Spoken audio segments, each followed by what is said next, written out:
ദേഹത്തൊന്നും hello guys, അപ്പം ഇന്ന് ഞാനൊരു സാധനം കാണിച്ചു തരാം ഗായ്സ്. ഇന്ന് രാവിലെ തന്നെ പനി പിടിച്ചിരിക്കുന്ന ഞാനും പനി പിടിച്ചിരിക്കുന്ന അമ്മയും കൂടെ ഇവിടുത്തെ റിവർ ഫുള്ള് ഐസായെന്ന് അറിഞ്ഞിട്ട്, ആക്ച്വലി ഇത് ഒറിജിനൽ റിവറൊന്നും അല്ല, ആഴമൊന്നുമില്ല, ഇവർ തന്നെ ഒരു ആക്കിയിട്ടേക്കുന്ന ഭംഗിക്ക് വേണ്ടി ഇട്ടേക്കുന്നൊരു ചെറിയൊരു സെറ്റപ്പാണ്. അപ്പം അത് ഫുള്ള് തണുപ്പത്ത് ഐസായിപ്പോയി. അത്രമേൽ തണുപ്പുണ്ടെന്ന് നിങ്ങൾ നോക്കണം. അല്ല, ആ തണുപ്പത്ത് പനി പിടിച്ച ഞാനും അമ്മയും കൂടെ ഐസിൽ കളിക്കാൻ വേണ്ടി പോയിക്കുകയാണ്.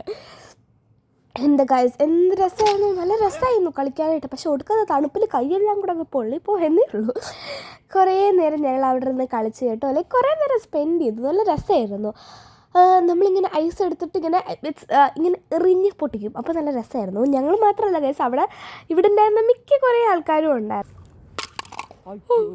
ഇപ്പം കണ്ടത് എന്താണെന്ന് വെച്ചാൽ, ഞാനാണെങ്കിൽ ഐസൊക്കെ പൊട്ടിക്കാനായിട്ട് ഒരു പ്ലാസ്റ്റിക്കിൻ്റെ ശവലും കൊണ്ടാണ് പോയത്. മാധവൻ്റെ കളിപ്പാട്ടമായിരുന്നു. ആൻഡ് അത് ഞാൻ പൊട്ടിച്ചപ്പോഴേക്കും നല്ല രസമായിരുന്നു. ഭാഗ്യത്തിന് അവനറിയാതെ ഞാൻ അതെങ്ങനെയൊക്കെ ഹാൻഡിൽ ചെയ്തു. ആൻഡ് അവനത് കണ്ടിട്ടില്ല ഇതുവരെ. കണ്ടാൽ എന്താവുമെന്ന് എനിക്കറിയത്തില്ല. ഓക്കെ, ആൻഡ് അത് പിന്നെ കളഞ്ഞു.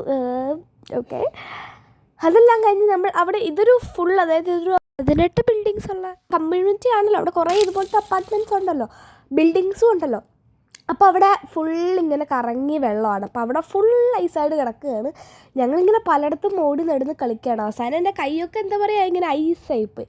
പിന്നെ ഗായ്സ്, നമ്മൾ ഈ ഐസ് ഇങ്ങനെ എടുത്തിട്ട് ഈ ഐസിലോട്ട് തന്നെ എറുമ്പോൾ ഐസ് ഇങ്ങനെ പൊട്ടിച്ചിതറുമ്പോൾ എന്ത് ആ ഒരു സൗണ്ട് കേൾക്കാൻ, നല്ല ഇങ്ങനെ ഗ്ലാസ്സും കുപ്പിച്ചിലൊക്കെ എടുത്ത് ഇങ്ങനെ എറിയത്തില്ലേ, ആ ഒരു നല്ല ഒരു സൗണ്ടായിരുന്നു. എനിക്ക് ഭയങ്കര ഇഷ്ടപ്പെട്ടു ആ സൗണ്ട്.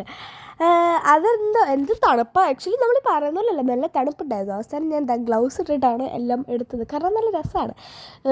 തണുപ്പ് അധികം എന്ന് വെച്ചാൽ നമ്മൾ കുറേ നേരം ആ വെള്ളത്തിൽ മുക്കുമ്പോൾ കൈയൊക്കെ ഇങ്ങനെ ആവും.